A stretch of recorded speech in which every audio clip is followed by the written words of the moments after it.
Is it right or is it wrong? Florida offers financial incentives to companies to relocate here. I'm Michael Murphy.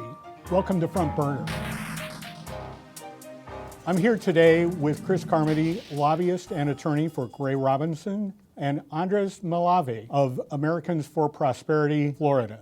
I live in Central Florida. I'm an average person. Why should I care about economic incentives? It's an inappropriate use of taxpayer dollars on one hand, but also from a dollars and cents standpoint, it just doesn't add up. In Central Florida alone, over 100,000 jobs were created in the last 3 years, but out of those 100,000, only 5,000 of those were created by companies that actually received incentives, and those companies received $18 million.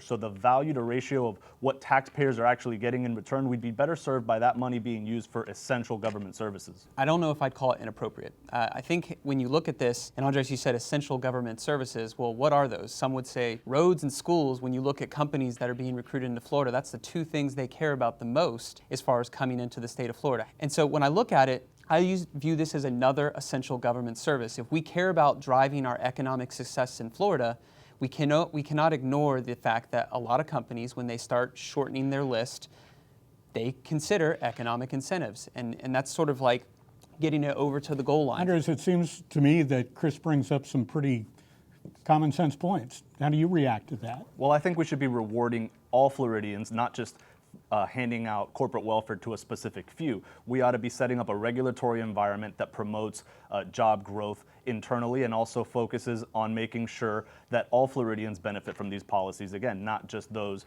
that are making their way up to Tallahassee or to county level or city level with their hands out. But let's get into specifics. What do these really do for the economy? I look at a baseball analogy. Anyone can spend what they want. So you got to have a good farm system, you got to have the right team, the right fans, but at the end of the day, sometimes that free agent's only going to come if you give the right offer. And that's sort of what we did there. We put the right financial structure in place with incentives, not overly spending in my opinion, and we brought in Verizon, which was a lot of major jobs in a sector that we've been really struggling to get, that finance area that you usually see in California or New York-based region.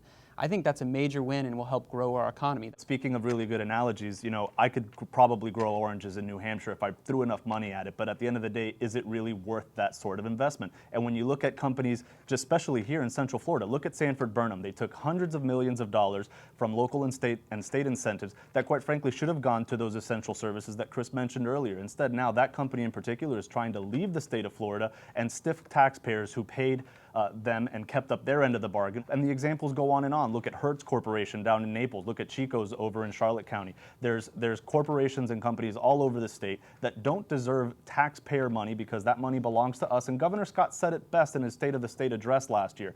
Taxpayers are better investors of their money, and so we think that that money should go back to them or, again, should be invested in essential services because it's not the role of government to pick winners and losers. Chris, it sounded to me as if Andres was talking about what's known as corporate welfare.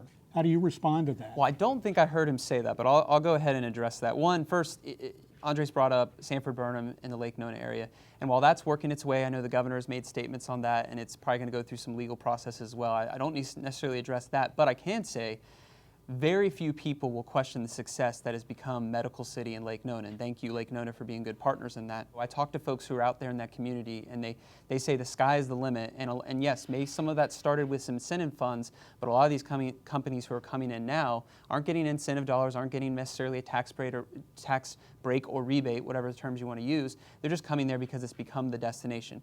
But regarding the term corporate welfare, I don't think so at all. I use the baseball analogy. When people think of baseball and spending, you think of the Yankees. And I checked, the last 20 years, they're in the top 5 in spending, most years they're first. And then you think of the Oakland A's, the romantic story of Moneyball, and them, you know, studying bat swing rotation and where they stand in the batter's box and all this to come up with the right player. But here's the deal. How many World Series have the Oakland A's won in the last 10, 20 years? They haven't won since '89. Yankees have won one in '09, and they outpaced the Major League Baseball by $65 million in payroll. My point is, in this game, incentives is part of it. And if we're going to be successful as an economy, and if the state of Florida government should care about creating a strong economic environment, which I believe they are. We talk about, you know, cutting our taxes and putting together a better education system, better roads and ports. Whether you like it or not, I think incentives are here. and we should be responsible in how we spend them. We shouldn't be the Yankees, but I think we'd be foolish if we're the A's and not spend a dime. So, Andres, you want to be the Oakland A's or you want to be the Yankees? I think that we can be the New York Yankees, but without having to actually give away the farm. Florida can actually be the best state in the country for families and entrepreneurs by simply focusing on some of the things that they haven't done a great job at. They've done a very good job at generally, but we're the fourth most burdensome state when it comes to regulation. We have incredible burdens on regulatory reform with regards to occupational licenses. We're the only state in the country that has a corporate lease, a commercial lease tax. We should get rid of those sorts of things and focus on real reform to give everybody an equal opportunity without, again, focusing on incentives that favor one politically favored industry over another. Andres and Chris, thanks so much for being here and sharing your thoughts. High noon for this issue will come in March when lawmakers descend on Tallahassee for the annual meeting of the Florida legislature. To learn more about each side of this issue, check out the commentaries written by Chris Carmody and Andres Malave at orlandosentinel.com/opinion.